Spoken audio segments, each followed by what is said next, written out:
So flagship season has started with yesterday's launch of GPT-5.1, and it was OpenAI who got the first punches in. I think a lot of people were expecting Gemini 3 to be the first release, but here we are. So today we're going to look through what they released, a little bit about the performance of the model, how that is an improvement on previous models, and whether you should be making the change in your stack. So worth noting that so far, this model is only available in ChatGPT in the user interface. We don't have API access just yet, so we haven't been able to do the high volume quantified testing that we'd usually do with a new model. So a lot of this is based on the release notes as well as some testing within the user interface. So quite low volumes, but we should still be able to get a good indication of the performance. So yeah, let's dive in. So if I jump into their release notes, so they're calling this a smarter and more conversational ChatGPT. And at least from we'll get into what they mean with that, but there's basically two major improvements they've made. One is on the tone and the control, and the other is on the reasoning. So far, they've just released the main model, the GPT-5.1. We haven't got a mini or nano just yet. I know a lot of people will be disappointed by that because with GPT-5, the mini and the nano, a lot of people just haven't found anywhere to put them in their stack. Me personally, I didn't find any use cases where GPT-5 mini was better than Gemini 2.5 Flash and Gemini 5 Nano was better than Gemini 2.5 Flash Lite. They just don't stack up. They don't compare to the similarly priced Google models. Yeah, I think a lot of people would maybe be disappointed that we're not seeing a 5.1 mini just to try and offer a flagship, faster, cheaper model from OpenAI. That's just one thing to note. Okay, so they're saying that there are two releases, GPT 5.1 Instant and GPT 5.1 Thinking. I don't know if these are actually different models under the hood or if it's just the two ends of the hybrid spectrum with GPT 5.1 being reasoning switched off. I don't know. This probably relates to how they're called in the interface. I imagine on the API, we'll just have GPT 5.1 and we'll have the ability to switch reasoning on or off. I don't know if there's any additional training between the two models. I don't know.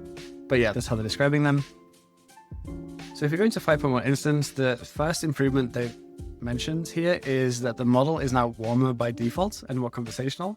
And this, I think, is one of the common complaints about GPT-5. Some people felt that conversation-wise, it was more robotic and harder to build a feeling of a relationship with versus GPT-4o. I've seen a lot of cases of people who had, maybe become a bit too dependent on 4o, but use it a lot in talking through emotions and things like that. And yeah, a lot of people were a little bit disappointed with GPT-5 and how it felt very robotic and maybe a bit too task-oriented. And yeah, that seems to be a solution to that. I don't know if this is just OpenAI struggling to calibrate after the feedback of the sycophantic update, where it just became a bit too, warm isn't the word, but a bit too friendly. I don't know. Maybe they pulled back too much with the initial 5, and now they're just trying to improve that. But yeah, the comparison they've given is we have GPT-5.1 Instant. And yeah, what we're seeing is basically with the 5.1 Instant, the main change is at the start, instead of jumping right into the task, it digests the meaning of the message and maybe tries to respond or tries to read the underlying feelings rather than just starting with the task. So instead of just giving relaxation tips like GPT-5 did, it's maybe addressing the I'm feeling stressed first because it sees that as the main emotional value of the message. So it starts with I got you wrong, totally normal, etc. And another key difference is you can see it from these headers. Whereas the GPT-5, it feels like it's a bit of a clickbaity blog post style. You have a lot of these like 1 to 5 minutes, quick reset, 10 to 20 minute recharge, 7 reasons you should do X, Y, Z. With 5.1 Instance, these headers are looking a lot nicer. So if your mind feels scattered, if you need to slow down, if you want to fully unwind, you can feel the warmer tone. You can feel it's the attempt of more human style connection.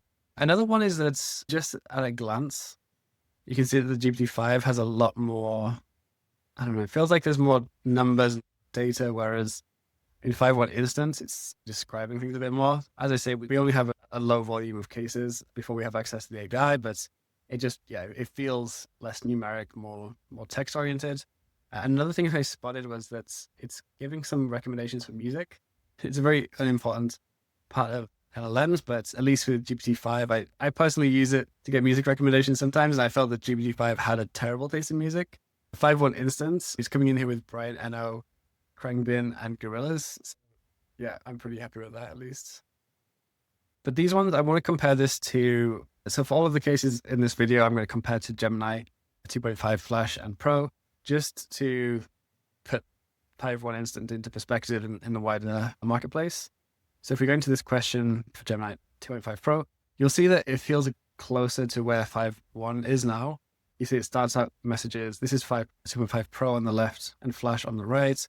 In both cases, it's starting out addressing that stressed feeling first. Of course, feeling stressed is a common experience. That's completely understandable. I think the rest of it does, like the body of the tips do feel a bit closer to GPT-5 than GPT-5.1. There's a lot of like numbers. It just feels like a bit of a cringy blog post. But yeah, it's worth noting that at least it wasn't the case that 5.1 is groundbreaking on some of the things it's doing. It's just that GPT-5 was lacking on that point. And next we've got improved instruction following. And on this one, it's a little bit of a weird example that they've given. So the example use case here is always respond with 6 words. Now, I don't know if this, when I think instruction following, I think more like the instructions on the tasks to complete, the order that things should be completed, the guidance of that, maybe some of the formatting and tone. I don't usually just think the length. I don't know if this is just an example they're given, but length control was a big issue with GPT-5, as well as pretty much all of the previous OpenAI models. So I don't know if they've addressed just the length or if this is also the wider instruction following. But yeah, at least on the examples that they've given, you can see that GPT-5, even though it starts out following the instruction, it then gets, we see this a lot with cases where GPT-5 doesn't follow instructions. It initially starts and then it gets stuck in some kind of momentum and just continues on a path that is outside of the instructions. GPT-5 1.1 instant is, just completely following it in all cases, 6 words per message. And this is going to please a lot of people who previously were very frustrated with the OpenAI models on use cases around creative writing in short form. So things like LinkedIn posts, messages, X posts, things like that. Even chatbots. We have had issues where chatbots have felt waffly using the OpenAI models. It seems like that's now solved, which is good. Again, if I do go into the Gemini models, we'll see that the issue was never really a problem there. Both cases, whether it's Pro or Flash, just 6 messages by default. I think this is definitely a good thing still that 5.1 can now do this, because from experience, a lot of use cases where the length of the content had been a critical factor. Working with a lot of clients, they felt like they can only go with Gemini. OpenAI and Anthropic are out of the question. And it does restrict people a little bit, because you don't get to make the choice of, do you want a bit more intelligence, like on the Anthropic models? Do you want a bit more emotional intelligence, like the OpenAI models? Previously, which, like, if you had a short content use case, you had to use Gemini. So yeah, now we have options, which is good, even though this isn't something that's groundbreaking on the market. And the point, so next, this is the point where they're counting this as and so next, this is the improvement that they're saying is making this a smarter model. So GPT-5.1 now has something called adaptive reasoning, which is where the model decides when and how hard to think before responding to questions, depending on how difficult the question is. And we don't have a lot of data on this yet. So they've given us this very nice graph based on the difficulty of the task put into percentiles. I don't know how they've bucketed this, how they're defining difficult task or not. You can see the number of tokens per response. And you can see from this that 5.1, it spent 57% fewer tokens on easier tasks, but then invested 71% more tokens on the difficult tasks. This doesn't say if that improved the success. It doesn't say if it was as good on the easier tasks now. It just says that it's adapted somehow. It feels a little bit opaque. We don't have any other benchmarks on this one. Interestingly, on this one, I did try to push the two models to see if I could replicate this. So I have here I tried out a bunch of different problems, riddles, math problems, and interestingly, it didn't seem obvious like when it was cutting back. So on the birthday problem, which is a sort of logic problem, trying to deduplicate dates and guess whose birthday is what, 5.1 still spent longer thinking about this than GPT-5, even though GPT-5 still got the correct answer in 1 minute 35. And this one, I don't know if this is what I mean with the responses. Like, did it count this as a hard problem and then decide to think more? And if yes, that didn't achieve anything other than using more tokens. And on some of the cases, we have on a Simpson paradox, this is more like a data analysis question. 5.1 actually decided not to think at all. I don't think it just thought it was an easy problem. It's basically just looking at averages in different facets rather than on the whole. Basically, G5 spent 41 seconds thinking, both got the correct answer. And then there's the eye color, which is a riddle about eye color. And interestingly, 5 thought less, but again, it still thought for quite a long time. I don't really know how to compare these two, because if it thought that it was a difficult model, it's interesting that GPT-5 still spent longer thinking about it, but then didn't get the response. I don't know. I wasn't really able to replicate what I was seeing in this graph here. Maybe in the coming days, as we get more API access, we can start to really understand the value of this and if it's actually working and if it's going to improve anything, or if it's just something that sounds good on paper. Yeah, I don't want to end up in cases where difficult problems now just always spend 71% more without necessarily having much more additional value. And then we have this improvement is that the thinking responses are clearer with less jargon and fewer undefined terms. So this is an issue, again, that people see a lot, not just with GPT, but whenever a hybrid model is thinking, you tend to have a big distance between the instructions and the ultimate output, which can reduce the control that you have over the format, over the tone. So yeah, often when you do have complicated or difficult problems that require thinking, you're not able to control the outputs, which is frustrating and often means you have to use two different responses, one for the thinking, one for the outputs. Here, I don't know if they've solved that or if they've given you the control or if they've just by default changed the overall tone of 5.1. So here, I don't know what a Rabbit or a WRC plus are. I think it's some kind of baseball term. I don't know, but at least from checks, yeah, it does seem that the 5.1 thinking, at least for me, the layman, as someone that doesn't necessarily read mathematical notation every day, it feels easier to read through. Just if you look at the way that it's explained the equation, like actually explaining the entire name of the value rather than like unphasing this, definitely feels to a layman that would be more understandable. I think it's meant to only use terms that are explained within the prompt, within the output. So it's not assuming anything additional. I don't know. I haven't fully compared these. It does feel a bit easier to understand. But again, like if I go into Gemini 2.5, interestingly, if I just ask it the same question off the bat, I get similar results between the two. Even on the equation, like this seems to be understandable, at least to me. So again, this feels like 5.1 they're not pushing the market. They're not pushing capabilities of all AI models. They're just getting GPT-5 in line with what's already out there. And again, like interestingly, I wanted to see with Gemini if I could just ask it to respond in a clearer way with limited jargon and no undefined terms. And this response I actually thought was a bit more understandable than GPT 5.1's. I know that in this case it wasn't prompted to, but yeah, I don't know. Maybe this is just a change that is meant to appeal to hardcore ChatGPT users. Maybe it's meant to broaden maybe it's just meant to broaden who ChatGPT can target, a more general population. I don't know, but could I see value in this? If I was putting AI into a production app? Not so much. And then lastly, GPT 5.1 thinking's default tone is also warmer. Again, yeah, it's an improvement It's the same as the previous cases. It's an improvement, but it's just pushing things in line with Gemini 2.5. So I don't know if it's good, but it's not groundbreaking.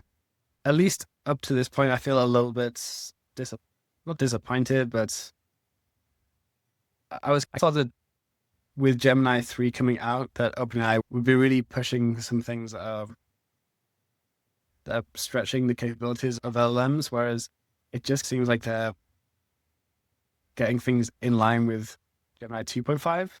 And yeah, we don't know what Gemini 3 is going to look like, but if it's at least an upgrade on Gemini 2.5 Pro, then yeah, 5.1 is going to be redundant by next week. One of the interesting things that's towards the bottom of this is about making ChatGPT uniquely yours. And here they're allowing some more customization to the tone and the style. I use ChatGPT. I don't really care about the style too much within it, but this is indicative of the capability of GPT 5.1 to listen to tone and style instructions through the API when you're integrating this into production. That's a good thing.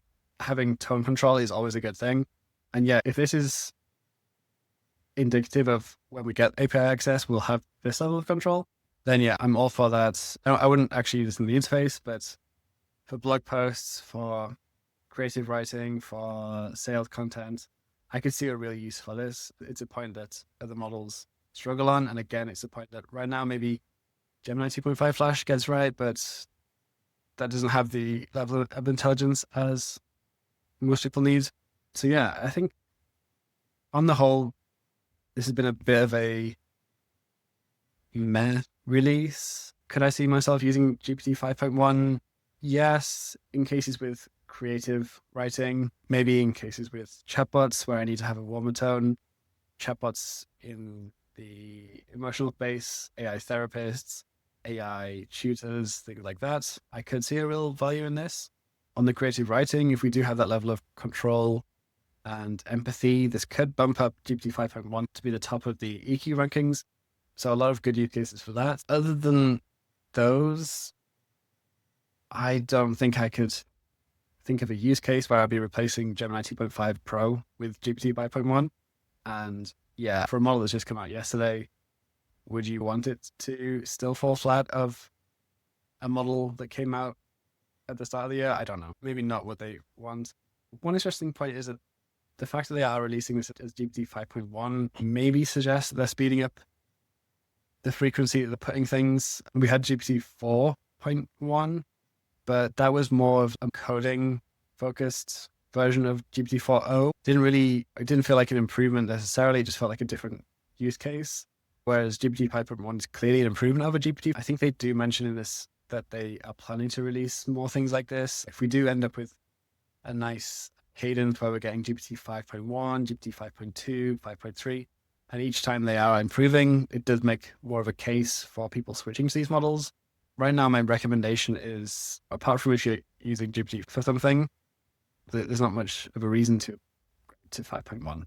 It does seem like it's going to make chat better, which I'm happy about. I'm a ChatGPT Power user. I don't necessarily care about the tone, but I guess if this adaptive reasoning does have a value, and if the tone is a little bit better, maybe, I don't know, it may improve my user experience. I don't think it would have a big impact on whether I would stay subscribed or not. But yeah, let's leave it at that. I think once this comes out through the API, we can do a higher volume tests and dig more into the areas where this is better than other models, have more of a quantified evaluation.